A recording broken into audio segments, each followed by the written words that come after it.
Very good.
Right.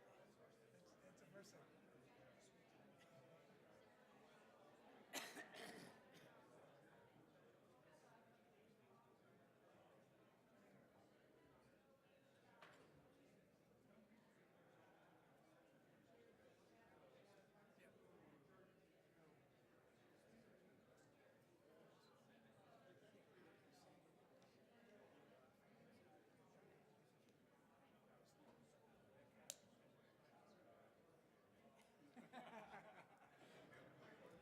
Okay, folks, we'll go ahead and get started.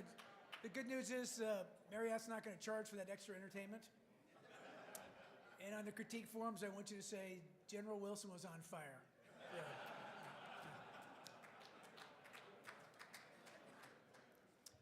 So what I thought I'd do is I'm going to really cut down my remarks. I'll give a couple more strategic landscape think pieces, and I'll take your questions. And then I got to jump out of here about 11 to catch a plane to Wright-Patterson Air Force Base.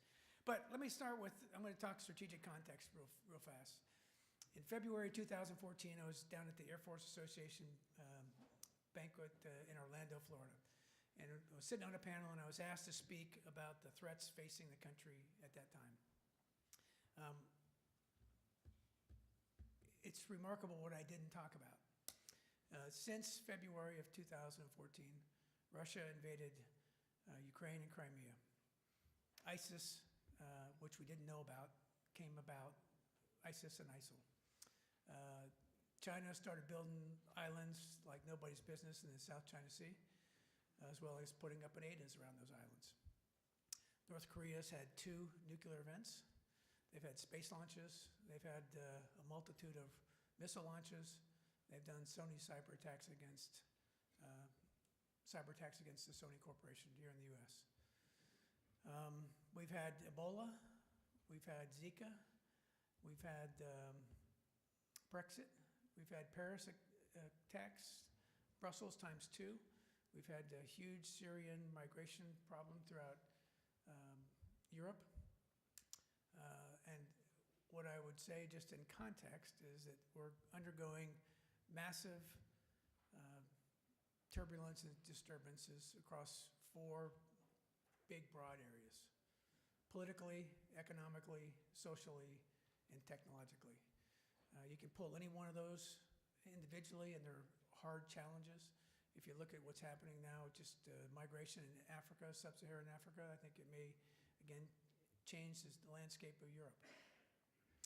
But let's just talk technologically, and just as an example. When you look at what's going on a multitude of tech fronts, whether it be size, speed, bandwidth, artificial intelligence, big data, augmented reality, Internet of Things, blockchain, hypersonics, directed energy, biology, any one of those in and of themselves are hard, but I think we're on a period of accelerating returns with all those, and again, across those 4 major lines of political, economic, social, and technological. I'd say we've got a massive disruption going on. I'd also say we're back in the great power competition business. Look at what's going on in Russia, and as they modernize their force, soup to nuts. right? Every aspect of it. Pay particular attention to what President Putin says, what General Gerasimov says, and then look at what they're doing and putting into place in spite of some very severe economic sanctions. So they're completely modernizing their nuclear force, both ICBMs, fixed and mobile, new ballistic class submarines, improving their strategic nuclear capable bombers, nuclear cruise missiles with KH-102s, their command and control, but it's not just that. Let's also go across their doctrine, their logistics, their C2, their exercising, and their training, right? They're making it a priority. If I switch gears to China, I'd say that China also modernizing their force, but much more opaque, and I think deliberately so. But make no doubt about it, they are improving their facilities, whether it be their fixed or mobile ICBMs. They're working hard on counter ballistic missile defense capability. Look at where they're going in directed energy and hypersonics. Just look at the world's 2 fastest supercomputers in the world, and they exist in China. I don't have to mention, and probably General Hyten talked about what China's doing in space. So again, I'd say we're back in a great power competition. I'd also say pay attention to what the Chinese senior military leadership is doing. They, as you know, reorganized their forces. So they took what used to be called the 2nd Artillery, and they made that the Strategic Rocket Force. And it's commanded by a General Wei Feng. They took their 3rd and 4th Artillery, and they've combined that into a unit that's called the Strategic Support Force. It's under the command of a guy named Lieutenant General Gao Jin, and it's their space, cyber, and EW. And they've elevated both of those to a status of their military departments. So on the same level as the Army, the Navy, the Air Force, the Rocket Force, and the Strategic Support Force.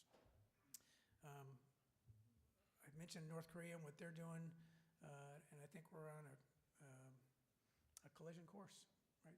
Our goals and their goals are not compatible. What KJU is doing, and he's determined to get a nuclear capability and a means of delivering it. So I would say in context of all that, we have to start thinking differently about 21st century deterrence. It's different than 20th century deterrence, where we had the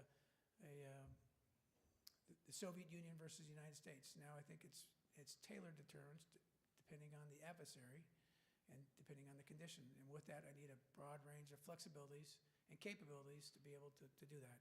And as you know, we support General Hyten and his role as Stratcom commander, and so we provide those forces to him as he deals with the national leadership. So for us, our job is to make sure we've got a ready force. And so across the board, we're modernizing every aspect of our nuclear business.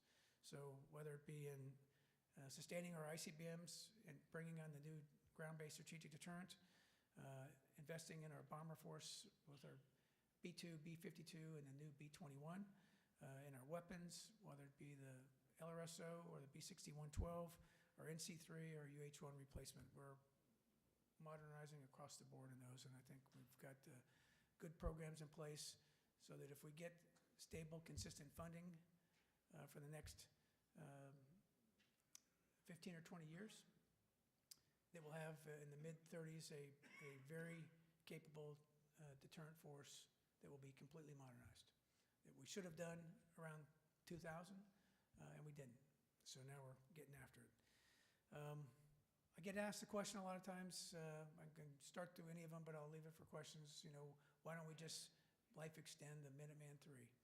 And my answer is because it doesn't make sense in any way, shape, or form. I'm going to pay for it twice. It costs actually more than to buy a new one. I'll get it for a short period of time, and it doesn't meet General Hyten's warfighting requirements. So why would I do that? It doesn't make sense.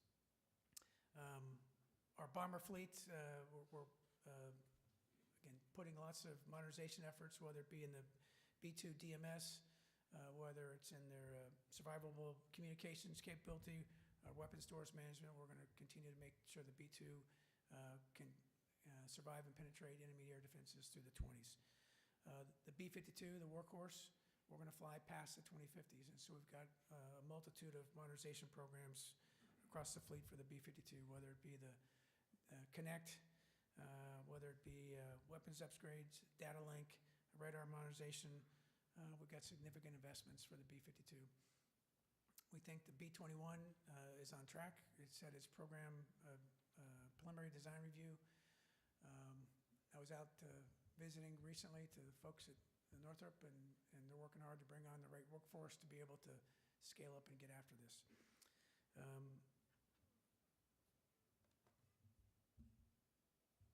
NC3. You know, General Rand, if you've heard him talk before, he said he didn't know what NC3 was 2 years ago. Now he dreams NC3. So, but we've defined NC3 as a weapon system.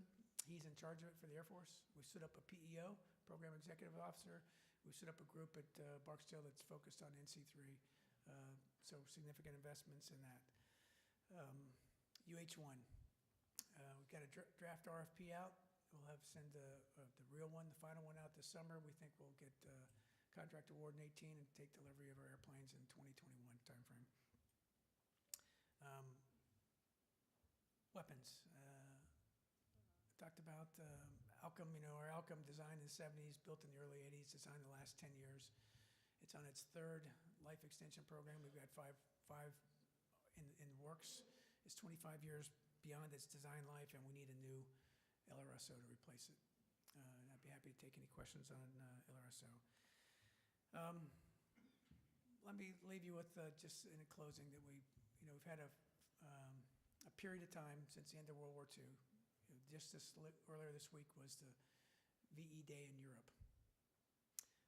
And we've had relative peace between great powers, I think in large measure because of the deterrent capability brought forth by nuclear weapons, because we've had nations that said, I can't ever do that again.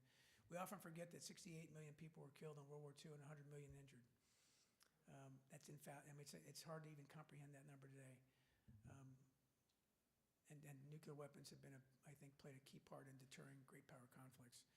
But I'm going to close with a quote from, a paraphrase quote from General Douglas MacArthur that he said, the history of the failure of war can be summed up in 2 words: too late. Too late to comprehend the deadly purpose of a potential enemy, too late in realizing the danger, too late in preparing. And I would say we can't be too late. And that's why it's time for us to act, and act now to make sure that we've got the programs in place that will keep our nations safe for now and going forward in the future. With that said, let me stop and see what questions I can answer on any subject.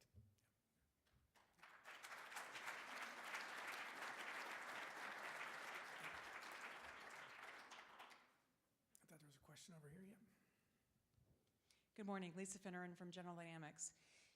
If you fast forward 10 years from today, we will be transitioning to low-rate production for GBSD. Columbia class will be in the water, as will the UK version of that. Where do you think NC3 as a weapon system will be 10 years from now? Well, I think it'll be greatly modernized, greatly simplified, and we're counting on it to be cyber secure. Right? It has to be. You're hitting on a really important part of what we need to be doing as we think through NC3. And I use as an example my old iPhone. I bought an iPhone 6 in August of 2015. It's already 3 generations removed. Right? iPhone 1 and iPhone 7, the difference is 240 times faster processor. Bandwidth has doubled every year. And so I tell people, if you think forward 10 years, I use your exact example, I say think of information flow that has to be reliable and secure. I said the world we're going to be in 10 years, if today what happens in 24 hours of relative time of information flow in 10 years will happen in 0.5 seconds. Right? That's the math of the world we're going to be in. And so to make sure that we've got the ability to communicate with the president and his senior leaders to the nuclear forces anywhere on the planet, with all those different systems, and making sure, today, I'll get it number wrong, so I think we have 106 different things that make up NC3. We can't be doing that, right? So we're gonna have to figure out what's the type of size and scale and the integrated information flow that we're gonna need going forward across all those systems. And it has to be cyber secure. And I look at that, and that's a huge challenge in and of itself in the world that we're living in today and what our adversaries are working on. So again, I'd say we're also exploring all kinds of ideas on how do we do that encrypted? How do we make sure we have protected communications? Because I think in the world that we're entering in, it's a big problem. It's a big problem, especially as adversaries start doing things. A recent one, a quantum computer in space. And I asked about that, and they say, well, it's got a real low data rate right now. And I go, yeah, but there's an adversary out there with a quantum computer in space. We need to be paying attention to make sure that our communication is protected. Thank you. Great question. Yeah, Peter.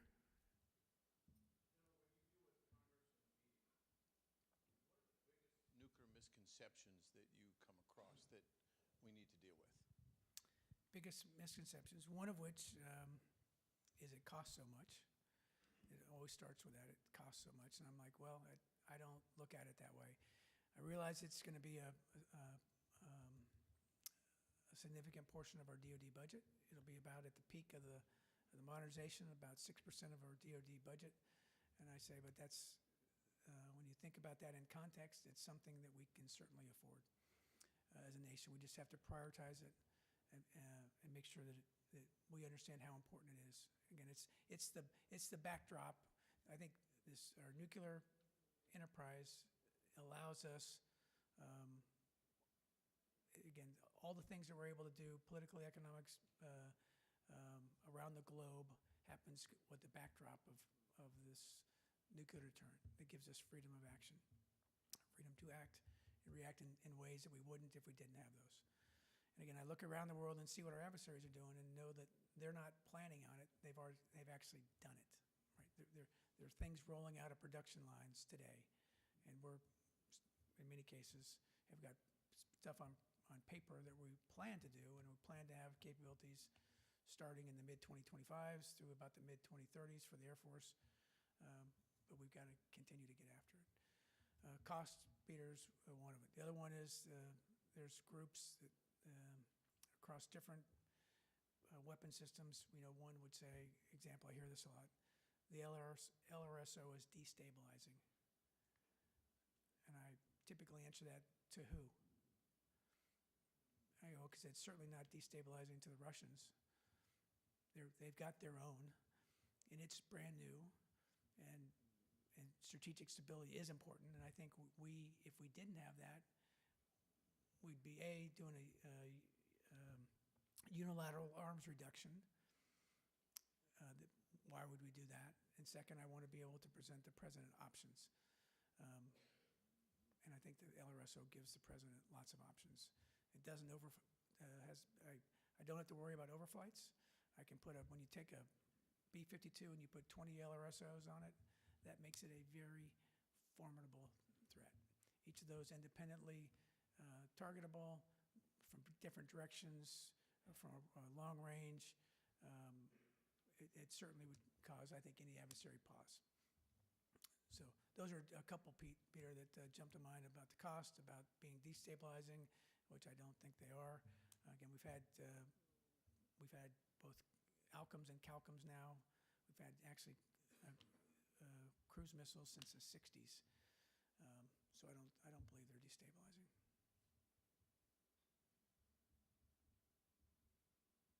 Yes, ma'am.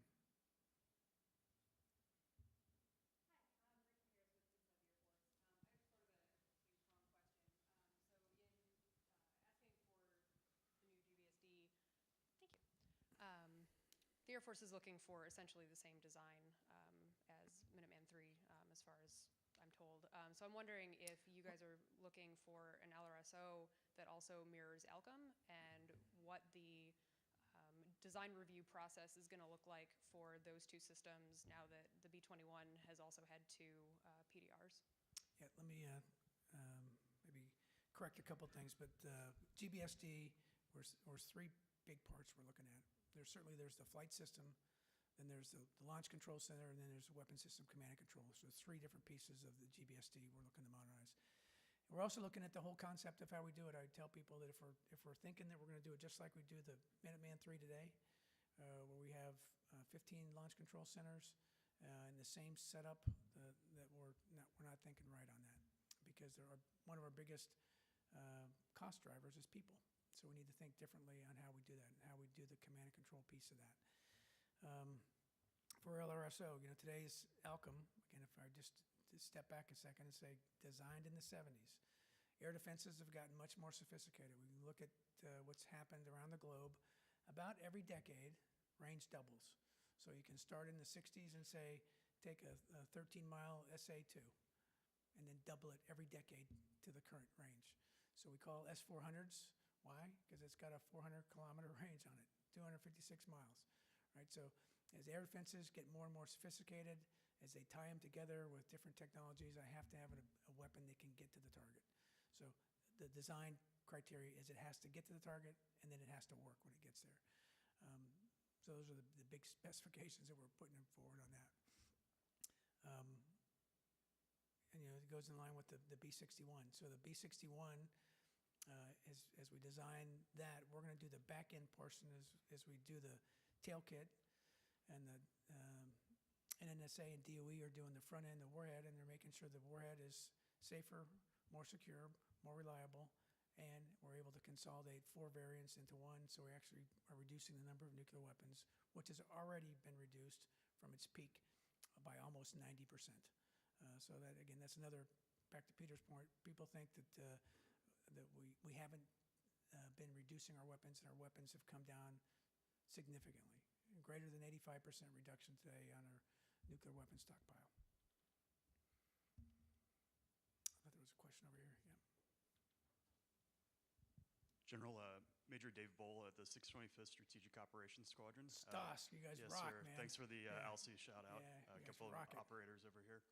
My question has to do with conventional force integration and acquiring systems like tankers, electronic warfare enablers that are ready to integrate in a nuclear contested degraded environment. How do we make sure that we write those requirements correctly so that all those legs of the triad behind you are correctly enabled?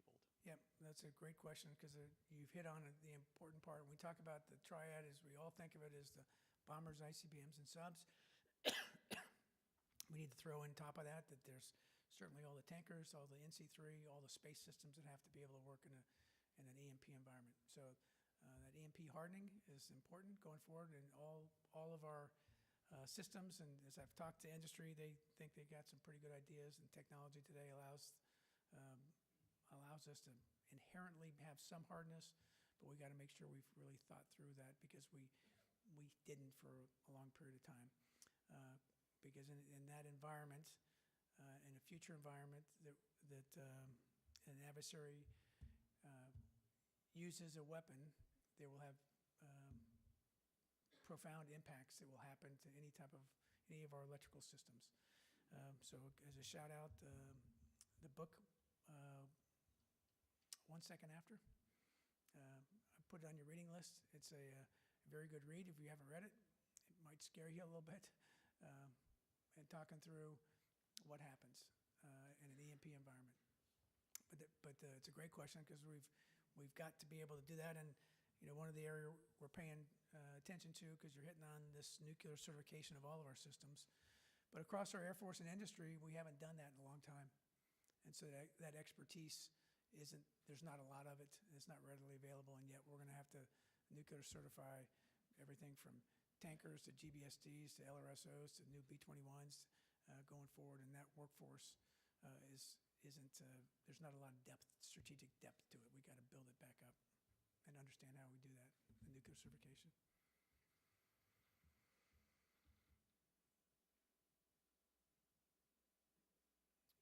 Yeah, question? Hey, good morning, sir. Major McSpadden, Senior Intel Officer out at Ellsworth Air Force Base. So you mentioned one book there. I was gonna ask you what's on your bedside table right now, and more importantly, what are you consuming on a daily basis as far as any blogs you recommend, particularly on the strategic deterrent front? To me, that seems to be a bit of a gap that's maybe out there. Places like 38 North, War on the Rocks, of course, are covering those subjects. But anything that's on your bookshelf, bedside table, you'd recommend for us? Huh. What would I give you? I'll give you 1 second after. That's an easy one. I'm trying to think on the nuclear front of one that I've read recently that make you pay attention. The blogs that you just mentioned, 38 North, what I'd tell you is maybe I'll change this question just a little bit and give you making sure that we don't get into groupthink. And so making sure you've got a diverse opinion set and folks that you listen to. I'll just tell you, I listened to a guy that I met on a trip to Beijing a few years ago. His name's Bob Carlin.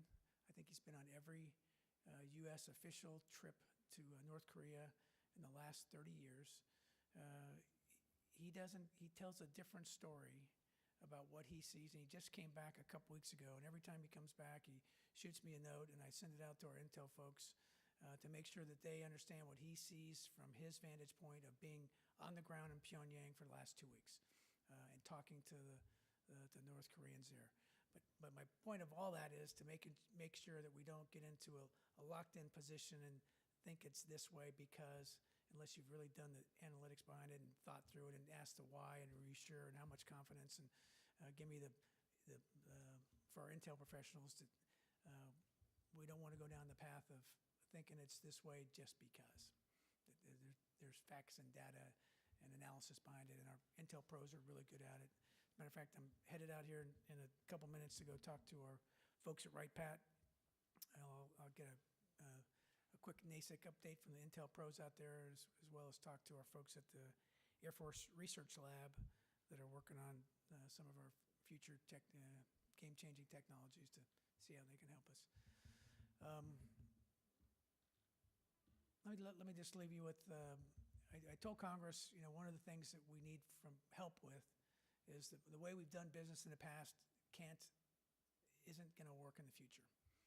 That we've got to think our way through the problem set as those changing things happen, whether they're political, economic, social, or technology, that the world's happening on a pace and scale that it's, to me, it's just hard to keep up.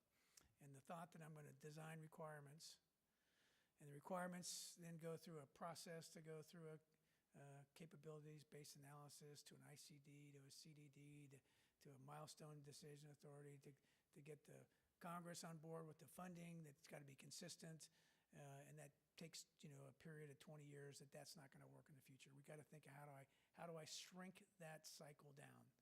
And so I said I need really help from Congress. I need help from industry. I need help from the guys who write requirements, the acquirers, the testers, the operators, the budget people, the contracting people, and we got to be in a tight concentric circle. And the new buzzword is fast. That I've got to be able to bring capabilities to market fast, and not like we've done where we did requirements for, fighter airplanes in the 80s to get milestone decisions in the mid-90s, to get IOC in 2016, to get FOC in 2021. That doesn't float going forward in the future. And so it's going to take a team. It's going to take a team effort, like I said, between Congress and industry and us in the military and all the little parts of it to get together and see how we can make our capabilities, bring them to bear faster. But thank you for the SDC for your continued support, advocacy between all of our different partners out there, whether they're industry, they're in academia, they're in the leaderships of the state and the House, the Senate. It's vitally important for our nation that we get this right on our nuclear deterrence. And I think we've got a good plan. We now just need to get after it and continue a consistent funding level and priority and then produce. But thank you all.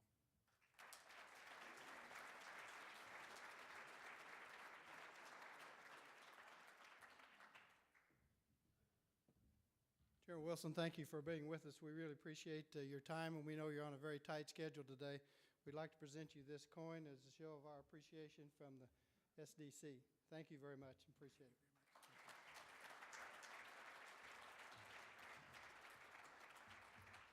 This time, I'll turn the podium over to Greg Blair.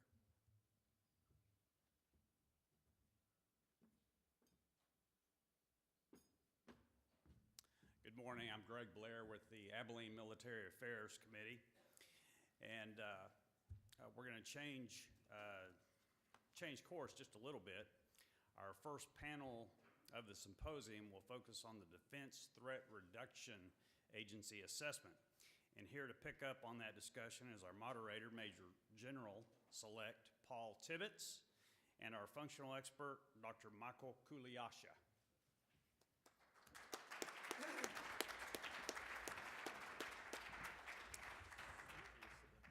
Major General Select Paul Tibbets is the commander, 509th Bomb Wing, Whiteman Air Force Base, Missouri.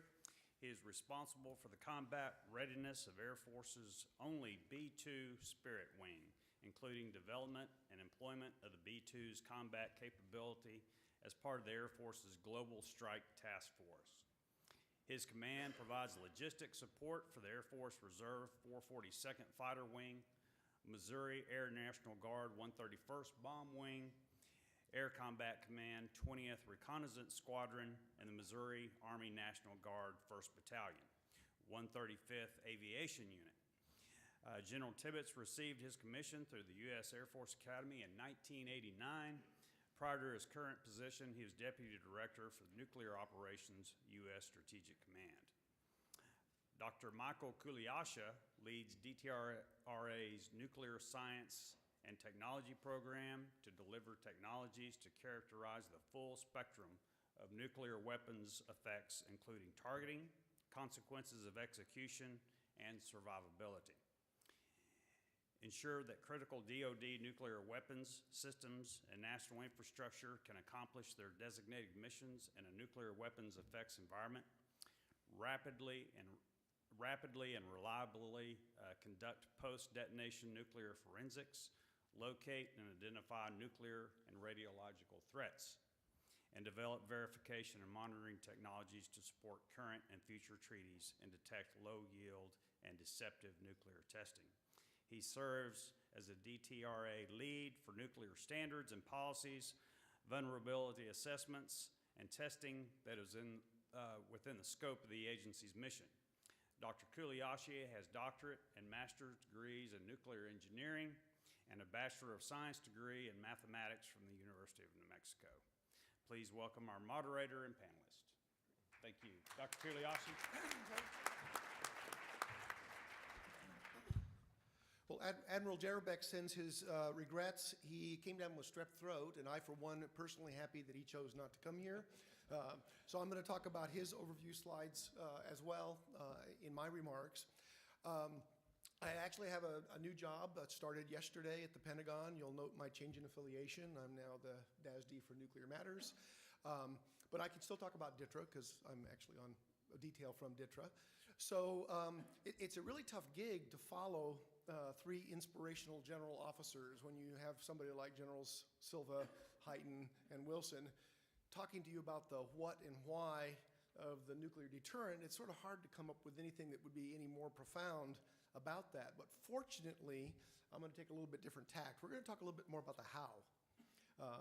So being that I'm a tech guy, I'm psychologically incapable of talking without slides. So if I may have the next slide, please.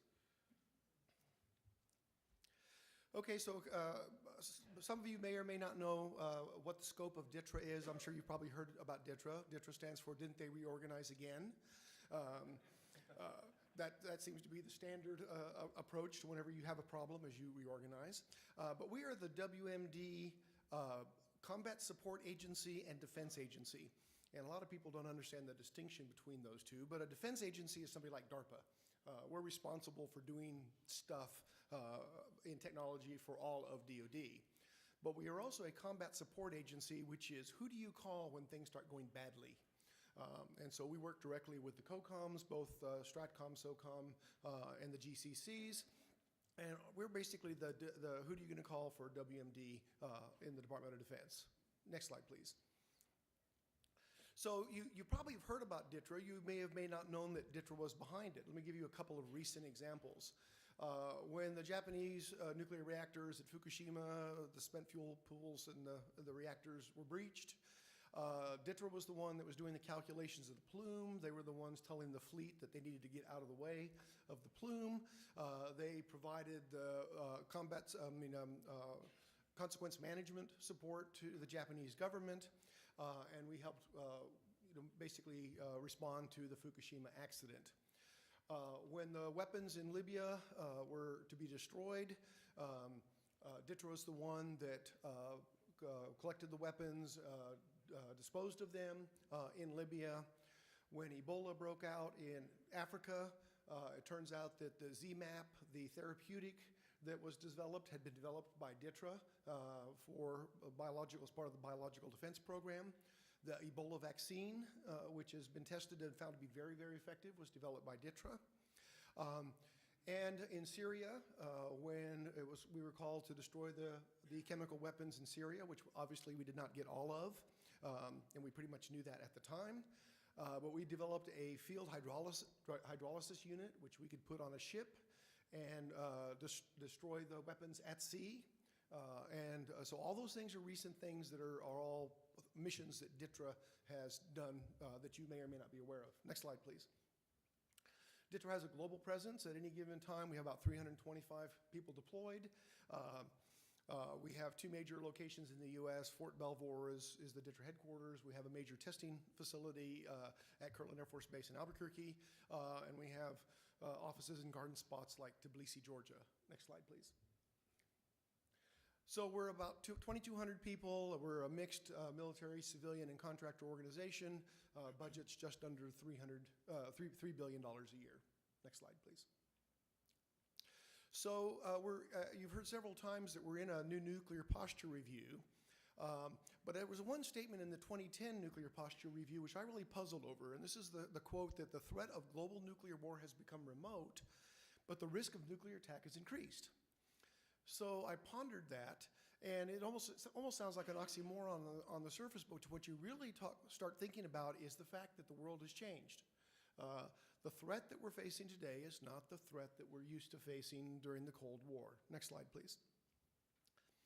So what we're in is a world where there's multiple nations that view the acquisition of nuclear weapons as an asymmetric equalizer. So you've heard the comment a couple times. In the last 30 years, the nuclear deterrent has been about 3% of the Department of Defense budget. With the 30-year modernization program that we're currently facing, it's expected to raise to 6%. 6% is still a pretty small part of the total national defense budget. So if I'm a foreign adversary and I say, wait a second, I can deter their conventional superiority for somewhere between 3 and 6% on the dollar, why would I not do that? And so what you see is you have nations that are viewing their nuclear deterrent as a way to deter our conventional superiority. You see traditional adversaries such as India and Pakistan who have nuclear weapons to deter each other. And this is a trend that's going to probably increase, not decrease, if you just look at the trajectory of what's happened in the last 30 years. Partly because the price of admission has dropped. Gas centrifuges are a whole lot cheaper than gaseous diffusion plants. Nuclear technology is pretty much well known around the world. So what you really see is proliferation is going to increase instead of decrease. It's something that we're just going to have to accept in the future. The other thing is because of this large number of proliferants, this probability of mixed war, where you have conventional warfare in a nuclear environment, has vastly increased because we have this issue of escalation up and down the conventional to nuclear ladder. Next slide, please. So really the key point, everybody says, well, this is just old Cold War thinking, and actually it's not. The Cold War was really, I used the quote that I never thought that nuclear annihilation would be the good old days. Because the Soviet Union and the U.S. had a very understandable, predictable relationship. You had rational players. The threat was massive, 3,000 warheads going over the pole. You wanted to be able to take a massive first strike, and you wanted to be able to keep a second strike capability. And it was fairly predictable, high consequence, but very low probability. So now the 21st century threat's really different. We've got this increased level of some level of exchange due to proliferation. You've got a lot more actors that all have different dogs in the hunt. You have a limited nuclear exchange from escalation of conventional warfare. You have the possibility of terrorists getting a nuclear weapon. And then you also have this issue of warfare in a nuclear environment. So for example, do you think a nuclear-armed adversary would ever accept a conventional defeat? I mean, the motivation to escalate to nuclear is compelling. Next slide, please. So I put this slide up here to make a point. I think the triad is a misnomer. If you really look at deterrence theory, it is the capability and resolve that you need. And so I would argue that we keep discounting one of the important legs of the strategic deterrent, which is the resolve. So I really think there's not a catchy word like a quadrad, but there's really 4 legs to the strategic deterrent. And you got to remember that the resolve is demonstrated different ways. It's not just inflicting effects, but it's being able to survive effects. And as General Wilson's comment made is, we've not thought about making our systems survivable for a long time. Now, how are you going to prosecute a conventional war when you've lost all your conventional comms? Because if the only thing you harden is your NC3 system, then all the conventional forces are going to be dead. They're going to be blind. Okay? Now, so the objective of resolve is to destroy the adversary's theory of victory. Now, resolve is the ability to either to utilize or to absorb damage. So, for example, let's take the situation with the Russians in the Ukraine. If the Russians deploy a low-yield nuclear warhead on an integrated air defense system over their own territory or near abroad, and our only response is a 100-kiloton strategic weapon, they don't think we'll do it. And so the problem you get into is if you don't have any scalable capabilities, you're basically in the resolve question. So next slide, please. Now, people don't really quite understand how we got to where we are today, but it's pretty interesting. This is one of my favorite charts. During the peak of the Cold War in 1967, we had 31,255 deployed nuclear weapons. Okay, during the time of the fall of the Soviet Union, we had 13,000 deployed nuclear weapons. Okay, now you see the steep drop in the number of nuclear weapons after the USSR disbanded, and then you see the START Treaty and the New START Treaty. Next slide, please. So the New START Treaty is the treaty that we're currently operating under now, and by February 5th of 2018, Russia and the U.S. agreed to have 1,550 accountable warheads, and that's actually a key word because the comment was made, cruise missiles on bombers don't count as individual warheads. They start counting the bombers for air delivered.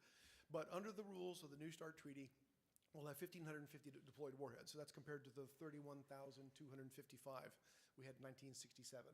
Okay? However, the New START Treaty expires in February of 2021. So 5 years from now, the question is, what's our trajectory? So I think that the current nuclear posture review is very important because if something's going to change in 2021, now's the time we better start thinking about it. Next slide, please. So this is a little bit more of a how slide. DTRA supports really all the major functions across the strategic deterrent, and it really starts with acquisition. So for example, if you're going to have a survivable system, you have to have radiation-hardened electronics.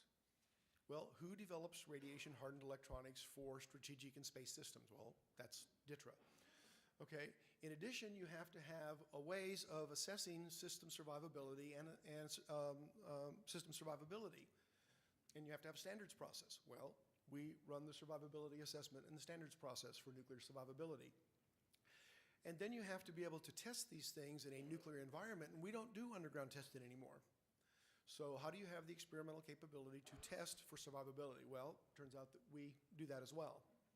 Okay, then when the weapons are deployed, you have accountability of the weapons, you have the security of the weapons, you have accident response, and it turns out that DTRA is the agency that supports the deployed weapons in terms of the NUWACS accident exercise, Mighty Guardian defense exercise. We keep the database of where all the nuclear weapons are at any given time. So there's the issue of deployment. Okay, then there's the issue of employment. Turns out that DTRA provides the targeting tools for STRATCOM. We provide the consequence of execution assessments for the strikes, and so we're involved in the deployment phase. Now, if I were North Korea, I would never launch a missile against the United States because, as we used to say at the Air Force Research Lab, missiles have return addresses. You know, we've learned from the Ukraine that little green men and ambiguity is a great strategic environment. Okay, so if I were an adversary, I'd sneak a weapon in the United States, I'd light it off, I would put you into disarray, and you can't even tell for sure who did it unless you have a robust nuclear forensics capability, which they call it unbaking the cake. You know, how can we take information from the actual output of a weapon to determine who is the perpetrator? So it turns out we're also responsible for nuclear forensics for the U.S. And then we've heard the whole comment about the command and control system, the nuclear NC3 system. I actually participated in the workshop down at Barksdale and Global Strike a few months ago, and it was a fascinating discussion. But from that meeting, it was very clear to me that the NC3 system 20 years from now will not be anything like the current NC3 system. In fact, comment is made that if an event happens, even if it's non-nuclear, what system do you depend on? It's the NC3 system. So it's really the national command, control, and communication, not the nuclear command and control communication system. Next slide, please. So DTRA, we're getting ready to do a $1 trillion upgrade of the U.S. strategic deterrent. You can look at all the weapon systems that we're doing, platforms and warheads. But General Hyten made the point that we're going to be flying the B-52 for 100 years. Now I'm a gearhead. I built my first engine when I was in high school. And I would point out, though, that if you take a 1957 Chevy and you rebuild it, it's still a 1957 Chevy. Okay? And if your competition has a Porsche or Audi, you lose. So the W76-1 warhead, it's a life extension program. It is still a W76 warhead. The W88 Alt 370 is still a W88 warhead that was designed 30 to 40 years ago. And so one of the questions that I hope the new nuclear posture review will address is, what are the new capabilities that we need for the environment that we're going to be facing, not what the environment was 30 and 40 years ago? Well, we've talked about the modernization of the Russian and Chinese strategic forces. We know a lot of interesting things that are happening technology-wise. So, for example, do we have a warhead that will work on a hypersonic glide vehicle? Do we have a warhead that will work on a supersonic cruise missile? You know, what are we doing to address those kind of future needs? Next slide, please. So there's basically three major components that we're going to talk about in terms of the how. The first one is the nuclear weapons effects, and that is both offensive and defensive. So, for example, on the offensive side, you have targeting and consequence of execution. On the defensive side, this is basically the threat. You know, what do their weapon systems do? On nuclear survivability, you need to have a robust set of standards, robust set of testing. You also have to have hardness surveillance and hardness maintenance programs so that you can assure that the hardness is kept in the system. And in nuclear forensics, I mentioned that, you know, the idea is we operate the U.S. portion of the International Monitoring System. This is a system of about 340 sensors worldwide to detect nuclear testing. We operate the U.S. portion of that. This is a system, it was originally put in as part of the Comprehensive Test Ban Treaty, which the U.S. did not ratify, but we would operate the system even if we were not a part of the CTBT, because we're interested in things like what North Korea is doing and in detecting whatever testing Russia and China are doing. So those are the three components that we'll talk a little bit more about. Next slide, please. So nuclear weapons effects. You know, we learned an awful lot about nuclear testing from nuclear testing. The U.S. did 1,054 nuclear tests before we suspended testing in 1991. Okay, so we have models. We work with the DOE labs to predict the output of our weapon systems. We also predict the output of foreign weapon systems. So if you're interested in the output from a 10 KT warhead on a Gazelle ABM system, you know, we have a model for that. Then we're interested in things like the consequences of execution. So historically, consequence of execution has been, does that weapon destroy that target? And then Stratcom started asking these other pesky questions like, well, what else did you destroy? Did you hit the Chinese embassy? Did you knock out the regional power grid? Did you knock out the bridge that our troops are going to need to get into the city after the attack? So now we're actually in a multi-year modernization where we start having comprehensive physical effects, secondary effects, effects down the line from particular courses of action. You've heard about the EMP question. The book that General Wilson is a good one to get scared at. Unfortunately, it's not technically accurate, but it's very emotional. But if I were a foreign adversary, EMP would be my first, second, third choice for my opening bid. There's just so many reasons why that's the case. And then this the question of recovery. You know, what are the environments? First responders. You know, where do they go? How do they get around radiation plumes? That sort of thing. So all of those are nuclear weapons effects issues that we routinely do. Next slide, please. Nuclear survivability. You have to understand the threat environment, and hardness is basically a choice. You know, you're choosing a kill radius. And what you really want to do is you want to choose the most economic kill radius, the point at which the cost to harden is equal to the cost of survivability. So you have to have a robust set of standards. You have to understand the nuclear environment. You have to understand the standards that you're going to operate in. There's no point in having a standard if you can't test to it. So how do you test to nuclear environments when we don't do underground testing? And then you have to have technologies that will survive, for example, rad-hard electronics. So if you don't have things that can actually make it hard, then that's also a problem. Next slide, please. So for example, you know, hardening buys margin. We heard about the robust IAD systems that both China and Russia are deploying. The SS-300, 400, 500 are well known as the most capable systems around. It's very clear that they don't intend that we're going to penetrate. The Russia Gazelle ABM system is an old system. It'll actually be supplanted by the S-500, which has EXO capabilities. The Chinese have done their own knockoff, the HQ-12 and HQ-9 of the Russian systems. They've also purchased the Russian systems. And so we need to buy margin against these kind of systems. Next slide, please. So we actually have a plan for, there's two different kinds of standards. There's the environment standard, which defines the threat, and then there's survivability standard, which defines hardness levels. Each of these is updated on a 5-year basis, and this busy chart basically just shows you that there's a bunch of different standards, and they're all updated on a routine cycle. Then there's a thing called handbooks, which are best practices. Here's the cheapest way to harden this particular item against this particular threat.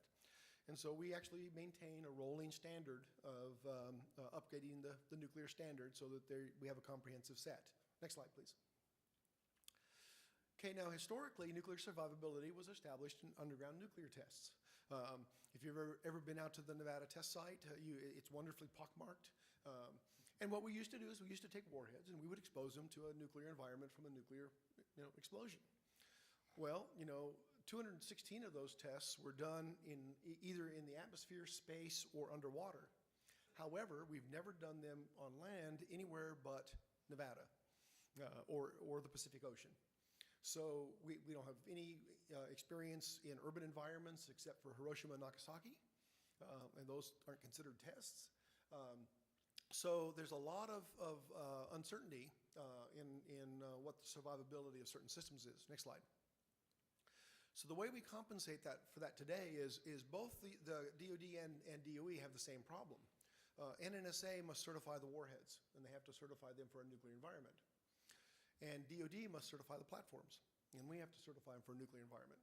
So collectively, we use very large pulse power machines and lasers that make intense environments that simulate a nuclear weapon. In some ways, these are better than a nuclear weapon because they're more controllable. Other ways, they're not. But examples are the DTRA operates the West Coast facility in San Leandro, California. We have 5 gamma electron beam and X-ray machines there. There's the fast burst reactor at White Sands Missile Range. Sandia has Z and Saturn. Livermore has the National Ignition Facility. We have an EMP test facility at Pax River with the Navy. All of these are used to test different aspects of survivability for nuclear systems. Next slide, please. Nuclear forensics is an interesting problem. As I said, the issue is what happens if it's not, the attack is not done by a conventional delivery method, and we have to try to infer the perpetrator. We work with AVTAC, the Air Force Technical Applications Center, in Patrick Air Force Base in Florida. They're the operating agent. We actually operate develop the R&D and the monitoring systems, and then they analyze the data. But the idea is we're actually installing sensors around the country with prompt sensors where we can actually measure the yield of the weapon in real time. And by determining some details of the weapon, you can actually start narrowing down who the likely perpetrator is. And so this is an important facility, a capability to have just as part of the strategic deterrent that we are going to hold you accountable. So next slide, please. So I always look at lots of inspirational quotes like Eisenhower about planning and stuff, but the one that always speaks to me is the great philosopher Mike Tyson, which is everybody has a plan until they get punched in the mouth, and so we need to think ahead. Thank you very much.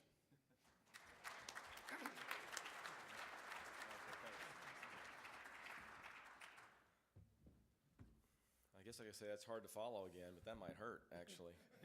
It's a pleasure to be with you today. Paul Tibbets from Whiteman. I figured we needed a video to get started here. So, guys, y'all have the video ready? We'll show this first. If General Ram was here, I think he would appreciate this, and then I'll follow up after that.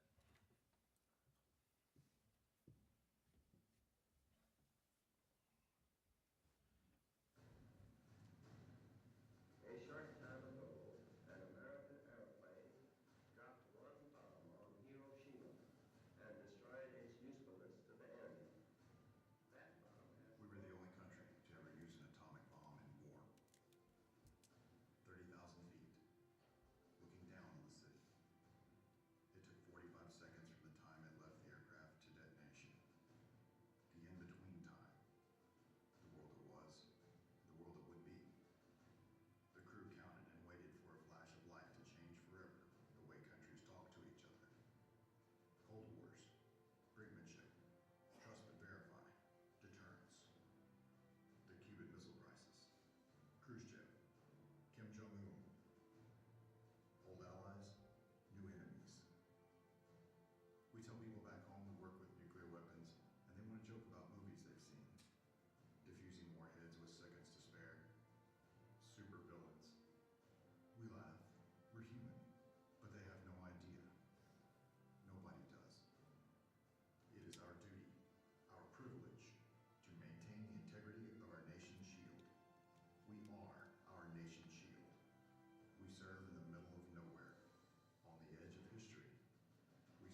So I want to talk a little bit about the who today.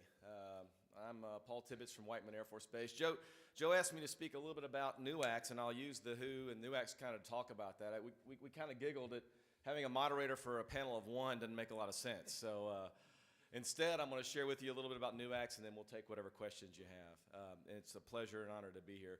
But before I forget, I want to just again acknowledge our great airmen from Whiteman Air Force Base. You heard my chief. She said HUA. I can't care. We need an Air Force thing. We don't have one, so we use HUA, right, Chief? Or Air Power. So my chief here, I have two folks that from our Defender field, Captain Merck. Y'all mind standing up real quick? Captain Merck and Sergeant Fritz from the Security Forces Squadron. And then Captain Powers, who's kind of been my exec on the road here. He's one of our B-2 pilots. And then last but not least, Tech Sergeant Matthew Workoff. So the reason I'm saving Matt for last is because I told him I'd embarrass him just a little bit today. But Matt was one of our pros he's an EOD troop that helped us during NUACs. So I'll talk about Matt and some of the work we did during this exercise. So again, this is we're moving it down to kind of the tactical level of, we talked a little bit about kind of the how, right? So I want to talk about kind of the what and the who here and how we take that at the wing level and conducted this exercise. So next slide. The NUACs concept is frankly not new. It's been around for a very long time, and I'll show you another chart about how we're taking it into the future. But you can see on the slide here, it's DTRA-led, but we work with NORTHCOM because they're the ones who would execute this were this to happen. But it's a nuclear weapon accident incident exercise. And just as the name states here, you can see on the slide, it's how we bring all the partners together that we don't do on a regular basis and exercise.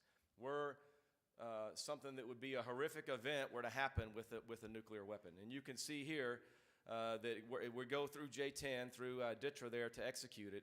But it's a field training exercise, and it has multiple parts to it that I'll discuss with you in a minute.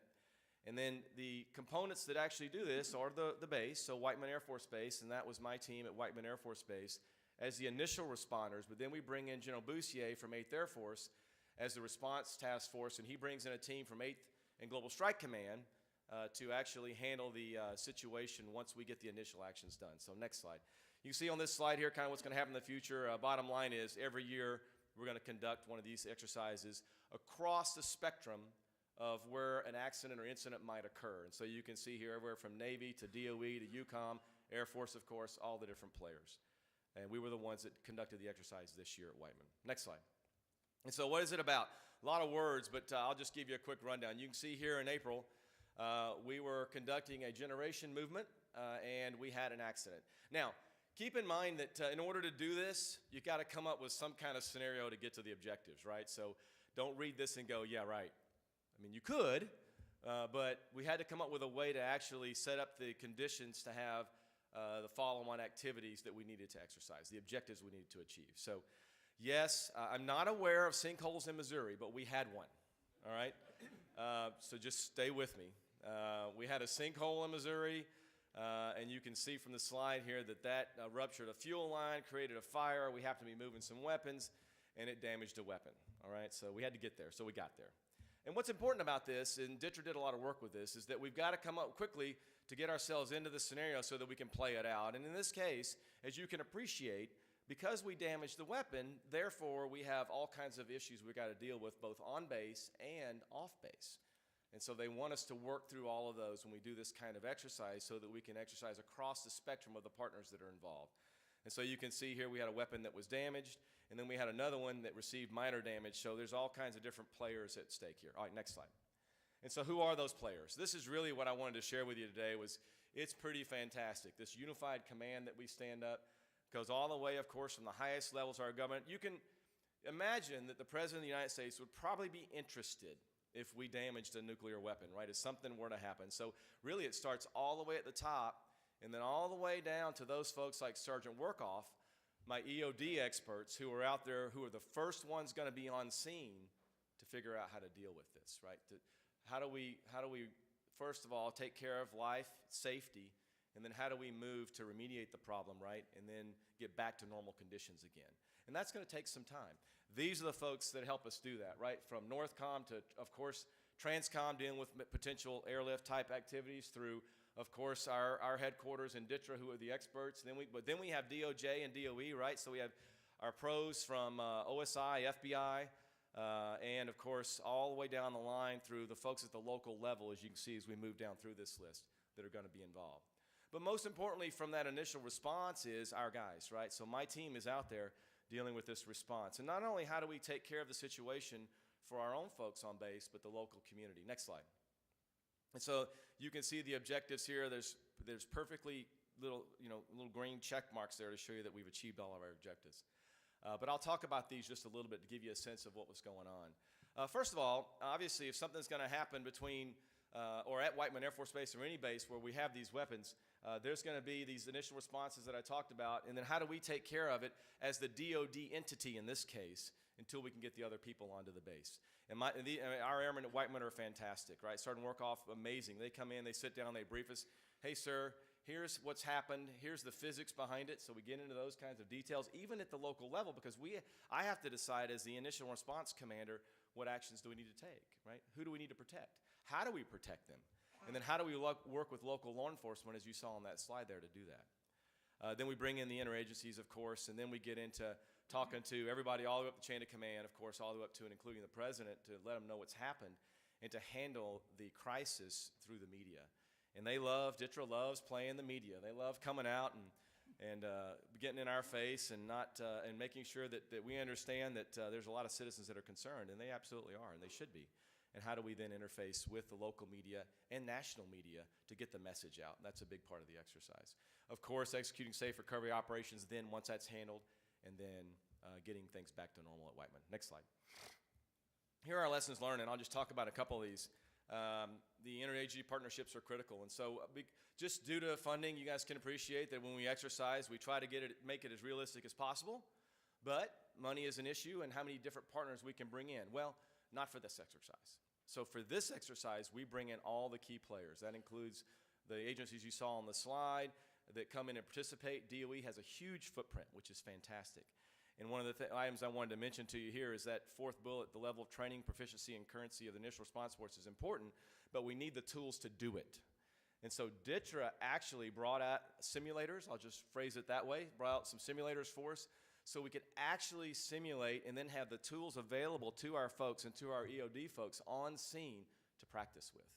And we don't normally get to do that, so that was pretty phenomenal, like high fidelity simulation type activities that are going on. So not only are we doing the physics and math piece of it, kind of the engineering, how do we deal with this, but we have the practical tools on site to do that, and that's what our interagency partners make available to us. And then the unified command is the other one I'll talk to you about. It's really important that we bring in the unified command and we get everybody on the same page. We recognize at Whiteman Air Force Base that we're not in charge, right? At this point now, this belongs to NORTHCOM, this belongs to the FBI initially, because we don't know if it was something that was caused by some nefarious play, right? Or was it just a straight accident? We don't know that.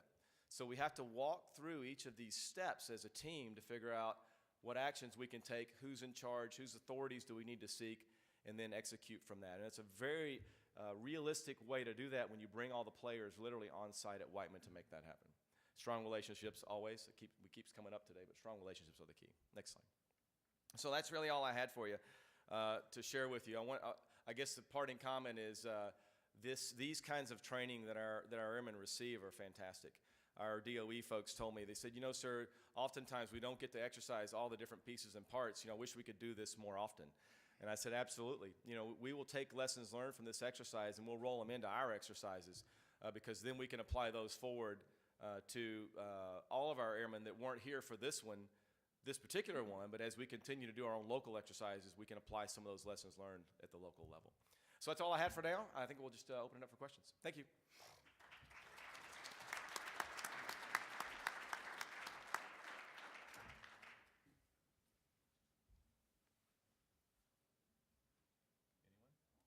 Oh, I'm the moderator, right? Okay, first question, please. Anybody got any questions that you'd like to talk about today? Want to go to lunch? Can't leave without one question at least. Did your exercise get picked up by the local media, and how did that get? Yes, sir. So actually we did. So we actually brought in the local sheriff and the local police chief from Knob-Noster, which was interesting. They haven't participated in that before. So we brought them in. And then as part of the scenario play, DTRA has a very robust simulation of media experts that come in. They set up a website. They actually bring in print media, and they bring in TV-type media that are playing actual local, regional, and national media sources, and they actually publish questions and scenarios on a internal closed website. I emphasize closed because we don't want that to get out. But that's what we play with, and so it makes it very realistic. We had a Facebook page, we had a website, we had tweets going on. I didn't see one from President Trump, but probably would have been one. But we went through that scenario, and that forced us to respond to the queries that were coming up as we walked through the process. I saw somebody raise a hand over here. Kit Burns from Tacoma, Washington. I have a question on Fukushima and what DTRA has been doing in the last couple of years. It's my understanding it's still ongoing and has a incredible potential threat in the event of another earthquake. Well, of course, DoD has a large number of airmen at Yokota, and so our role has basically been in the consequence management. We work with the local authorities on collecting samples and measuring where contamination is, and the Japanese are figuring out which levels, what areas they can repopulate and that sort of thing. And excuse me. So we're basically we're sort of in support mode at this point, just helping with the recovery that's led by the Japanese authorities.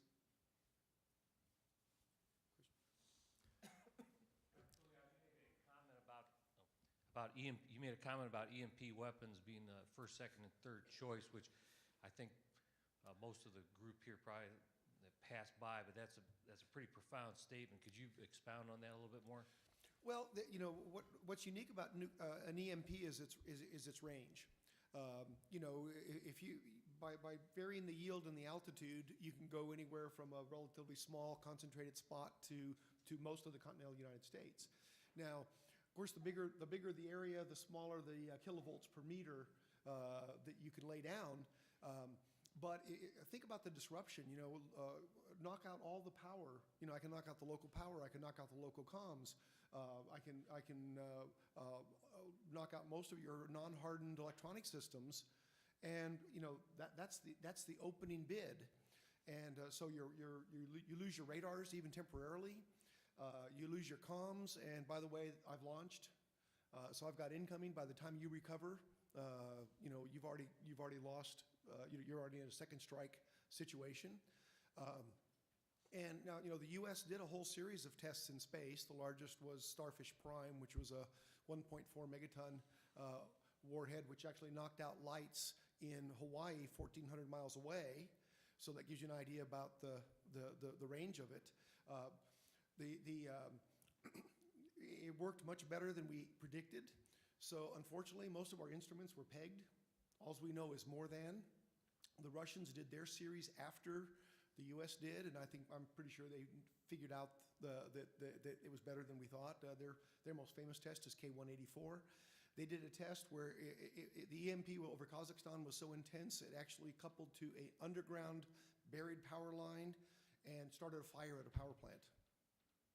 So if you think about that kind of event happening over 1,000 miles, what's that going to do to our response capability? What about the fleet?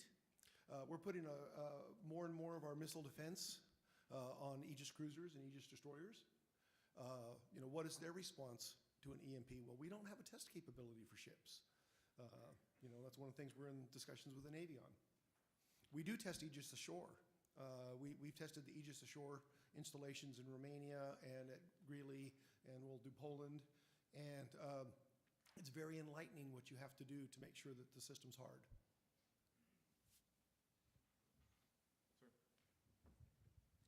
Hi, I'm Shuji Maeda from the Embassy of Japan.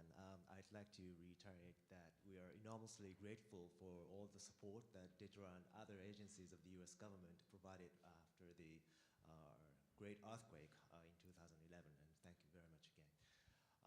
I have a question about your presentation about DTRA. You mentioned the fourth leg of strategic deterrence as the resolve and the willingness to inflict and also suffer the damage. But how do you think you could effectively communicate that the validness of that fourth leg to your potential adversary? Well, I think, we've seen some very good messaging and we've seen some really bad examples of messaging. I think Putin's a pretty good example of consistent messaging, as far as being threatening and that sort of thing. The Chinese have a different strategy, which is ambiguity. We're not going to tell you anything, so you have to assume higher than we really are. But I think that as part of our strategic deterrent and as part of our government policy, we need to make sure that there's a very clear message that no, you don't mess with us. And I like Trump's response when he was asked about the strategic deterrent and the reduction of weapons. He says, "Yeah, well, I'd love to have a world with no weapons, but as long as nuclear weapons are around, we're going to have the most."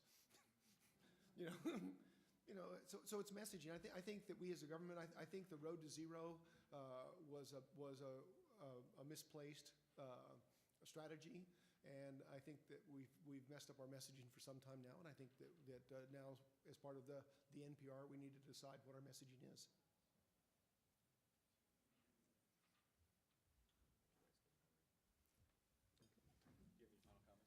Nope, I'm good. Can I make one quick comment? Absolutely. I would be remiss if I didn't just put in a plug for the fantastic airmen. I want you guys to know, in that entire exercise that I just briefed you on NUACs, I was really proud of our airmen because DTRA walked away saying this was the best exercise they've seen in their history of NUACs, which is hard to say because probably the people that did the first ones aren't around anymore. We'll take it, though. However, I will tell you that our airmen just responded in a municipal manner. You have cops back here. I'm introduced to two of our security forces folks and our DOD folks that were involved in this. And it goes back to the training and how we prepare our folks to be successful. They're smart, they're wicked talented, and they come in ready to go attack the mission, wherever the mission might be. And so we often talk about the history of where we've been. I like to talk about the future of where we're going with our airmen. And one of my favorite quotes is from Ronald Reagan, which is just about that, right? He talks all about how that we honor those that have served in the past, that have got us to where we are. But without each generation stepping up to the plate, we can't count on the future being that same way. And each generation steps up to the plate to come serve our nation and do great work for our nation. So shout out to all the folks that are here from all the bases who are doing that work for you and for us today, because we know we can't do it without them and obviously without you. So as I become one of the old guys, apparently I'm the old guy now, right, Joe? So I got gray hair and I have to go to the bathroom 3 times in a night. So that's good. But as an old guy, I truly appreciate those young folks that keep coming in and keep stepping up to the plate to take care of our nation. And we know that the team sport that we play with you guys, especially with our industry partners, is absolutely critical. And so I thank everybody that plays a part in making sure that the team of the future is going to be just as great, if not better, than the team of the past. Thanks.